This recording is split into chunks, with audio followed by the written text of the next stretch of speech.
Yo guys, it's CFB. Welcome back to a brand new video. Welcome back to the channel. Today we're back with some more transfer news because today has absolutely popped off the space of earth today. Only Chelsea Football Club can do this in the transfer window, in back-to-back windows. You know what I'm trying to say? It's only us. We're the most entertaining team when it comes to drama, on the pitch, transfers, whatever you want to do.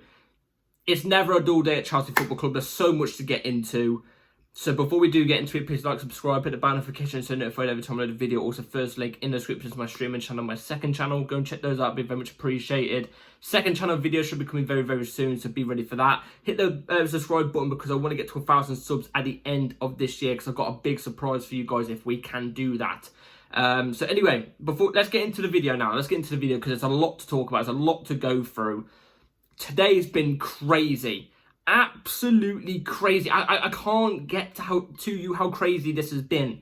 Yeah, teams don't operate this ever like this in January. We obviously do every January. In fact, I'm not going to spoil it. I'm not going to say if it's good or bad. I'm not going to spoil it. So anyway, let's get straight into it. Let's nosedive straight into it with Nkunku. What's going on with Nkunku at the moment? This is the recent reports on it. So Nkunku to Bayern in January is off.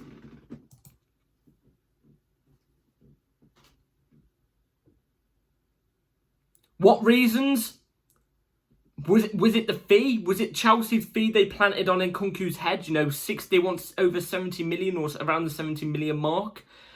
Is it Bayern? They don't particularly want him. I think I said the other day about Bayern's owner or something like that coming out and saying that they're not going to do any business in January or something like that. I'm not too sure. Is it because we want Tell in the deal? I don't know, but Sky Sports have reported that it's off apparently. And then there's more news here to do with it to make it a bit more understandable what's going on. So, here it is. I understand as of today, Christopher Nkunku does not push to leave Chelsea. Nkunku will leave if he is told to, but he's more happy to stay if nothing is agreed. So Nkunku's happy. Nkunku wants to stay at Chelsea. That's what I'm getting here. This is the sense I'm getting here. And Nkunku wants to be at Chelsea. I mean, if that's the case, and Nkunku wants to stay at Chelsea, and you know he wants to still fight for his place, then I'm fine with it. Because look, the last few weeks, Nkunku has been really annoying me because he doesn't press enough. He doesn't seem like he's trying enough. It seems like he's stropping on the pitch and stuff like that. If this is true and he's made a decision and he wants to stay at Chelsea, I want to see him fighting for his place, full on fighting for his place. I want to see him pushing players. You know, operating at 100% because let's be real, we all know deep down, Nkunku, he's not a player that's like Werner where, you know, he bombed in Germany and then he came over to the Prem for us, completely flopped, and then obviously went to Spurs and he's completely flopped. You know what I'm trying to say? It's not a scenario like that. Nkunku's technical ability is world class. He is world class. He has that ability in him. I think we saw it at the start of this season. We saw it last season. I think it started to fade off as of recently because I think he's not happy about his game time. But this is where I'm confused. It doesn't seem like he's happy with his game time. But right here it's coming out saying that, you know, Nkunku wants to stay. I'm not too sure. I'm not too sure. Have I read that correctly? I don't know. Nkunku would only leave if the club say they want him to leave. That's what's basically being said here. And he's happy to stay. I'm not too sure, but Nkunku is not going to Bayern by the looks of it. So that basically means that Tell is not coming this way because obviously that was going to be kind of a swap deal in a sense. So Tell is not going to be coming to us, which is kind of unfortunate in a sense. But if you're being real and you ask me, would you rather have Tell or an Nkunku? I'm choosing Nkunku any day of the week. He's more experienced. We need experience in the team. We need pedigree, world-classness in the team, and then Nkunku adds that. Tell isn't quite there, but has the potential to do that. Do you know what I'm trying to say? And both similar type of profiles as well. So obviously I'm going to go down the Nkunku route.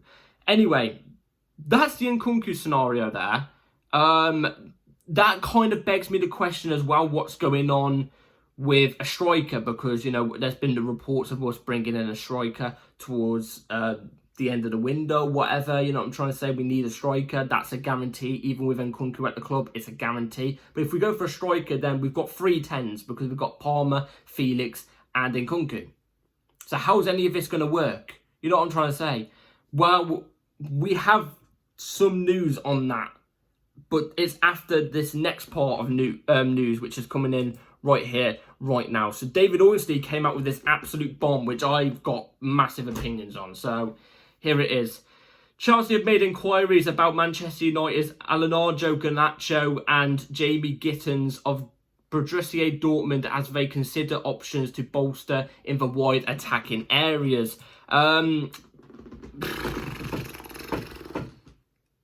I mean, we all knew we was going to go for a wide player. We all knew that was the case. We all knew we was going to go for a left winger, especially with, you know, the Mudryk ban and stuff, which is pretty much inevitable, I think, at this moment in time. I think we all know Mudryk's going to get banned, so we're going to need a left winger.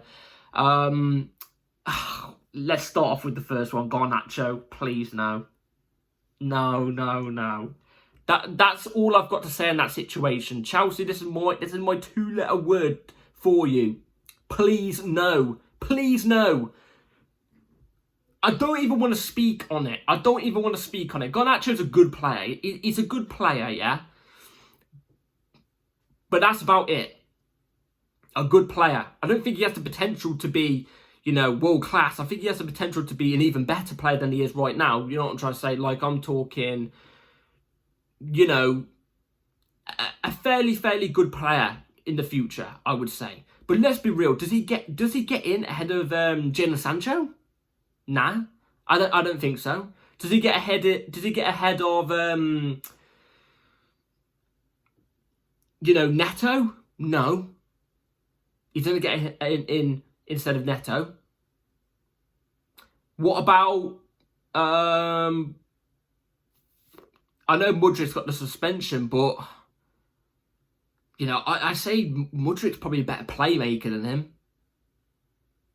You know, me personally, I'm not a big fan of Garnacho. I'm just not a big fan of him. You know what I'm trying to say? He can add goals into his game and stuff like that, but it's just not a transfer I want. Especially from what I heard as well, Man United wants 60 million for him. This would be the reverse of what we did with Mason Mount. So we sent Mason Mount to them and scammed them. Good and proper, trousers pulled down, slapped him on the arse and said, go to your mommy, mate. That's literally what we did. Yeah, little boyed him. If we bought Garnacho for 60 million, it's the exact same thing they've done to us. They've got us back, payback. I don't think it would be as bad as Mason Mount, because Mason Mount's had the injuries and stuff, etc., etc. But, like, it would still be the severity of very bad. You know what I'm saying? Stay away. Like I said, please no. Please no. That's my thoughts on that. Gittens from Dortmund. If you follow me on Twitter, you know, ever since the Gittens rumours have been going around, I've been saying, if we're going to buy a young winger, which we are going to buy a young winger, aren't we? We're going to do that for the left-hand side. If we're going to buy one, Gittens is an exception. He's an exception. Gittens is very talented. In fact, there was a I know I don't like bringing up stats and stuff. Do you know what I mean? But there was a statistic thing comparing Garnacho and Gittens. Yeah, Garnacho has 3 goals in like 20 games or something like that with a 4 point something XG. Yeah, I hate the XG thing, but for this you can kind of play a part with it. Gittens has more goals in 2 or 1 more less appearances around the same minutes with a lower XG. He's got like a 2.3 XG. Like, it's half of Garnacho's XG and he's got more goals than him. And he's got more assists by like 3 or 2 or something like that. That's not even the reason why I'm saying go for Gittens as well. I think Gittens would be cheaper than Garnacho. And I think it's less of a risk than Garnacho.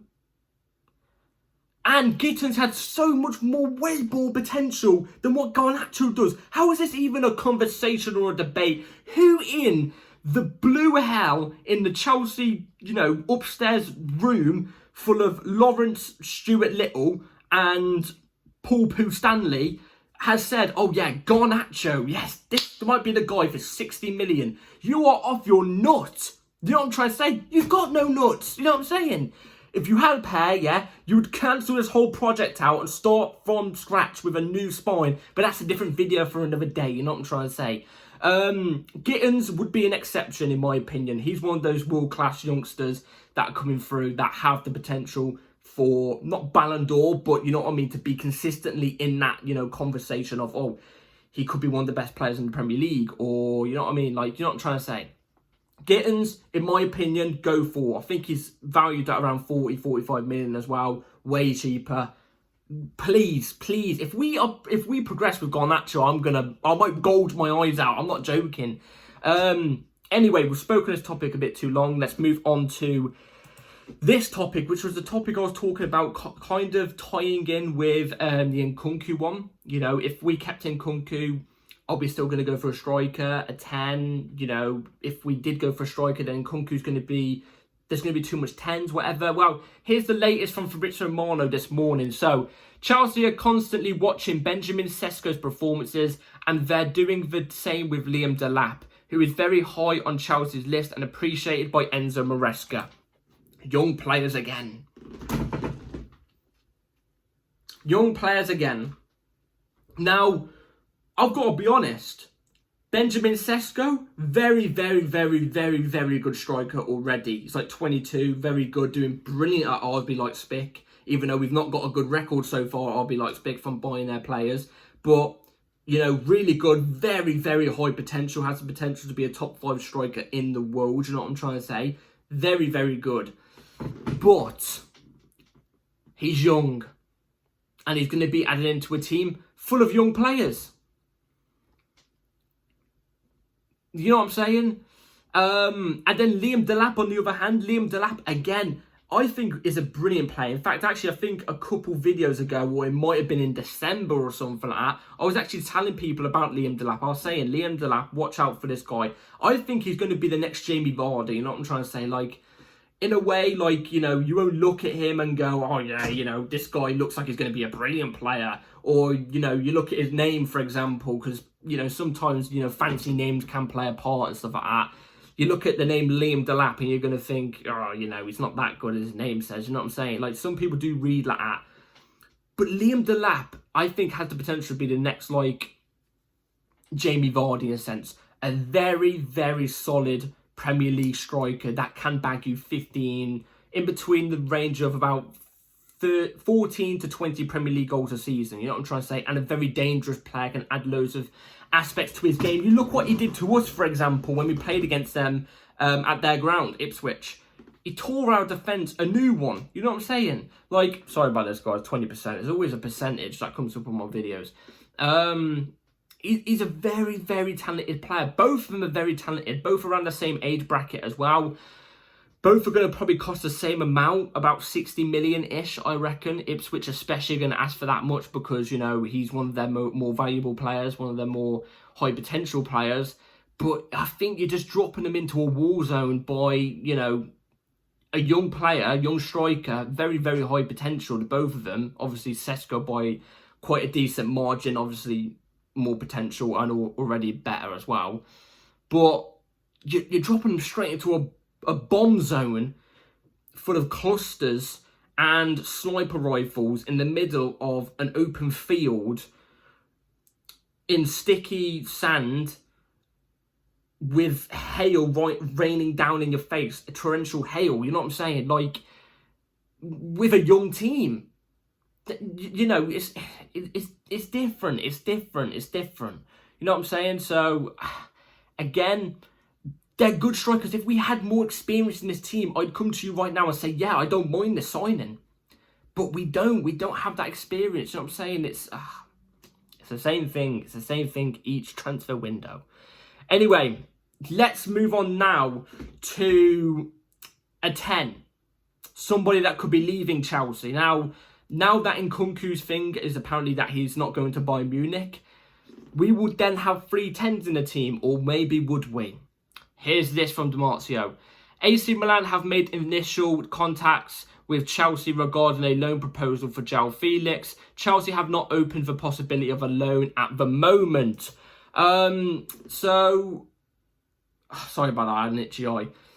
João Felix could be the one that could be going as well now, because look, I know in that one there it says Chelsea don't want a loan and stuff like that, but apparently Chelsea are ready to offload him. That's what I've heard. I've heard that apparently we're ready to offload him. George Mendes, who is the agent of João Felix, is now looking for a move away. I mean, it's got to be one of the 10s that I got to go, and it's definitely not Palmer. No way in hell will I sell Palmer. I'll sell both of these for a packet of crisps instead of getting rid of Palmer. You know what I'm trying to say? But I think out of my favouritism, I'd rather sell Felix than Nkunku. But at the moment, in terms of the way they're playing, I'd rather sell Nkunku than Felix. But the world-class ability that Nkunku has is obviously better. But just a quick one. So, AC Milan interested in Felix. We're obviously looking to offload and stuff like that now. If we sell Felix, yeah, there's been a whole rumour as well with Tosin Adarabioyo apparently leaving today as well. Like, apparently Chelsea want to ship him out. Chelsea want to ship Vega out as well. Let's do the due diligence here. Vega, we brought in the summer. Okay? Felix, we brought in the summer. Yeah, I said Tosin, Vega, Felix. Tosin, yeah, Tosin. There's a spat everywhere, Jesus Christ.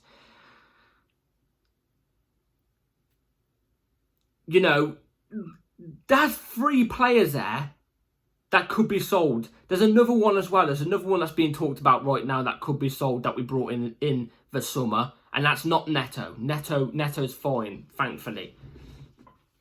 But we're pretty much shipping out all the players we brought from last summer. What does that tell you? It tells you that the recruitment's not been good enough. It tells you it's not been good enough. You know, Maresca clearly didn't want these players as well, which I don't think he really has a say in it. I think we all deep down know that. Yeah. And I've got no words. I've got no words, man, because we just wasted a summer. By the way, that last summer was part of the 4-window plan, by the way. Let's just quickly deep this. This was part of the 4-window plan that in last year, all the big outlets started to say that it was the 4-window plan, and we can judge in January of 2025, before the January window. You know what I mean? At the end of 2024, they basically said, yeah. I'm judging it. It's shit. I'm judging it. It's shit. Yeah?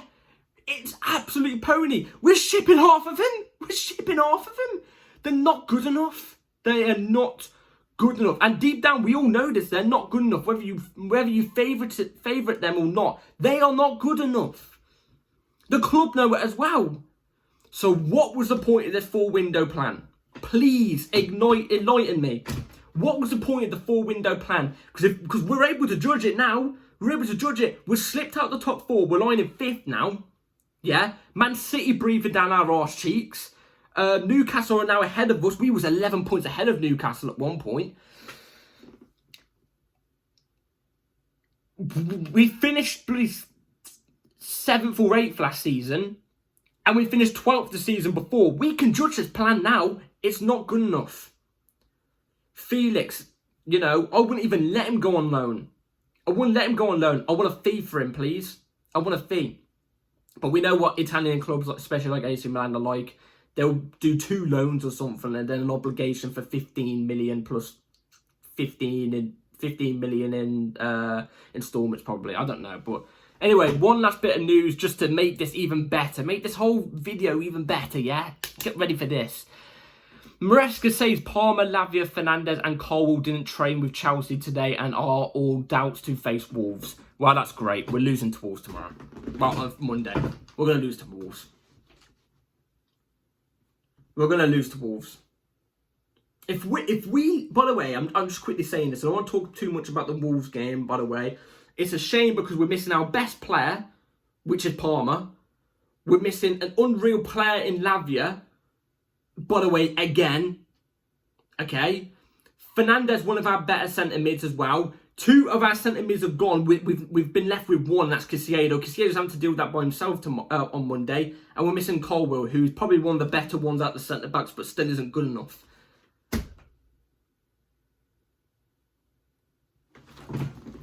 If we lose against Wolves, it's going to be catastrophic. It will be catastrophic. But anyway, that's a story for another day. You know, the rehabilitation programme is going to be piling up now. We don't know the severity of the injuries. I did think Palmer was going to get an injury, to be fair, after the last game. We did see him get a bit injured in the first half. But then why didn't Maresca take him off? I don't know. Anyway, as you can tell, it wasn't a good news video. It wasn't good news. Let me know in the comments down below what you think about everything. Honestly, let me know in the comments down below what you think about everything. Hit the bell notification so you're notified every time I upload a video, because there definitely will be a video on Sunday for the match preview for the game on Monday. So be ready for that. Like, subscribe, everybody. Take care. Have a good rest of your day and night. And I'm going to try and sleep on that. Take care. Peace.